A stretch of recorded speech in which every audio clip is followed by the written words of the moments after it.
বলছি অনেক দিন ধরে সবজির ঝুড়িতে বা ফ্রিজে কি পটলগুলো পড়ে আছে, শেষ করতে পারছেন না?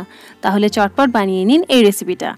একবার বানিয়ে নিলেই পটলগুলোরও গতি হয়ে যাবে আর নিঃসন্দেহে এক থালা ভাত আপনি চেটেপুটে খেয়ে ফেলতে পারবেন। এই যে আমি নিয়ে নিয়েছি এক থালা পটল, এবার এগুলোকে ছাড়িয়ে নেব। আজকে স্ক্রিপ্টে একটু গন্ডগোল হয়ে গেল। নমস্কার বন্ধুরা, আমি তুলিকা, আপনাদের সবাইকে স্বাগত জানাই তুলিকার হেসেলে। সবার আগে মশলাটা বানিয়ে নিই। মিক্সির জারের মধ্যে 4 টেবিল চামচ কালো সর্ষে দিয়ে দিয়েছি, 2টো শুকনো লঙ্কা দিয়ে। এবার শুকনো অবস্থায় একবার গুঁড়িয়ে তারপর জল দিয়ে এটাকে পেস্ট বানিয়ে নিয়েছি। এবার ছাঁকনির সাহায্যে ছেঁকে নেব, যাতে কালো কালো ছালগুলো মশলার মধ্যে না যায়।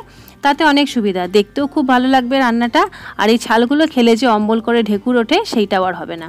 এই যে দেখুন, কালো ছালগুলো বার করে নিয়েছি, এগুলোকে এবার ফেলে দেবো। আর সর্ষেটার মধ্যে সামান্য একটুখানি লবণ দিয়ে এটাকে ভিজিয়ে রাখবো।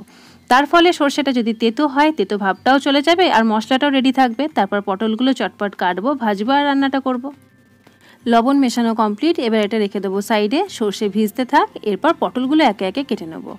দুটো দিক কিন্তু একেবারে কাটবো না, একটা দিক কেটে তারপর ছালটা ছাড়িয়ে নেবো। দুদিকটা একবারে কাটলে আমি দেখেছি হাতের মধ্যে পটলের রসটা লেগে কেমন কালো কালো দাগ হয়ে যায়। তো একদিকটা কেটে নিয়েছি, এবার খোসাগুলোকে ছাড়িয়ে নিচ্ছি, তারপরে অন্য দিকটা কেটে নেবো। আচ্ছা, পটলগুলো কাটার পরে দুদিক থেকে ছুরি দিয়ে একটু এরকম কাটার দাগ করে নেবেন, হালকা করে একটু। তাতে ভিতরে সর্ষের জুসটা ঢুকবে, খেতে বেশ ভালো লাগবে। সব পটলগুলোই আমি একইভাবে কেটে নিয়েছি, এবার এগুলোকে ধুয়ে নেব। আর এই যে পটলের খোলাগুলো বেশ অনেকটাই খোলা হয়েছে, এগুলোকে আজকে ফেলবো না, আপনাদের একটা রান্না করে দেখাবো। দুর্দান্ত খেতে হয় সেই রান্নাটাও।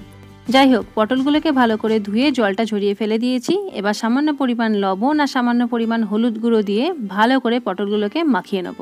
আমি হলুদ লবণ মাখাতে করতে আপনারাও পটলগুলো ফ্রিজ থেকে বার করুন, রান্নাটা করতে হবে তো।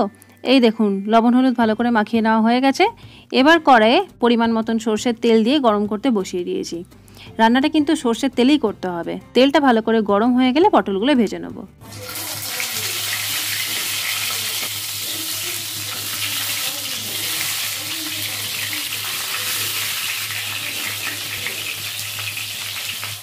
গরম তেলে পটলগুলো দিয়ে এদিক ওদিক নাড়তে থাকুন।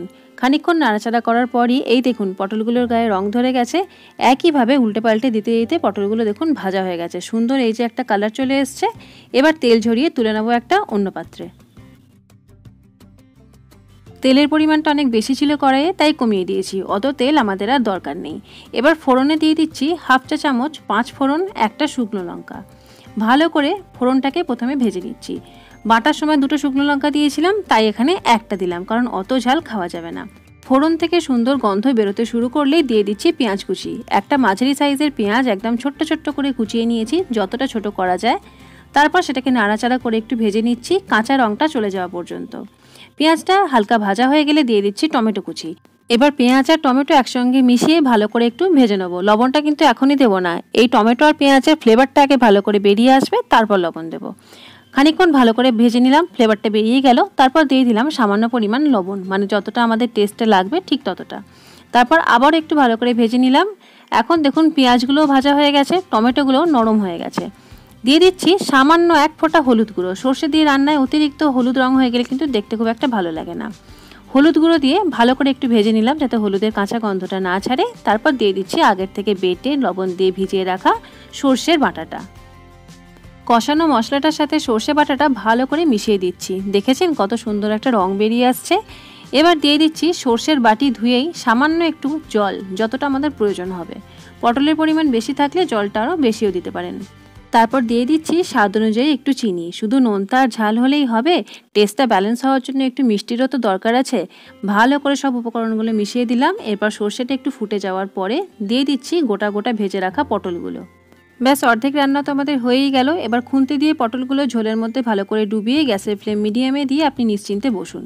কিছুক্ষণ পর যখন বুঝবেন যে পটলটা একদিক থেকে সেদ্ধ হয়ে গেছে, তখন হালকা হাতে একটু আস্তে আস্তে উল্টে দেবেন। তারপর আরও 3-4 মিনিট রেখে দেবেন সেদিকটাও সেদ্ধ হওয়ার জন্য। তবে পটলগুলো সেদ্ধ করে একদম গলিয়ে ফেললে কিন্তু চলবে না, তাহলে কিন্তু দেখতে বা খেতে কোনোটাই ভালো লাগবে না। এই যে কথা বলতে বলতে আবার রান্নাটা কমপ্লিট। পটলগুলো সুন্দরভাবে সেদ্ধ হয়ে গেছে, অথচ গোটা গোটাও আছে। সর্ষে থেকে দারুণ একটা ঝাঁঝ বেরোচ্ছে। দিয়ে দিলাম সামান্য একটু ধনেপাতা। গ্যাসের ফ্লেমটা অফ করে দিয়ে ভালো করে ধনেপাতাটা মিশিয়ে দিচ্ছি। রান্নাটা এখানেই কমপ্লিট। এবার ভাতের সাথে গরম গরম পরিবেশন করব।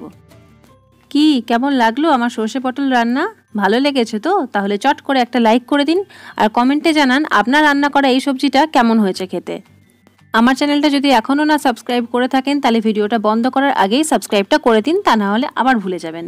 দেখা হচ্ছে পরে আরও একটা নতুন রেসিপির সাথে। আজকের মতো টাটা।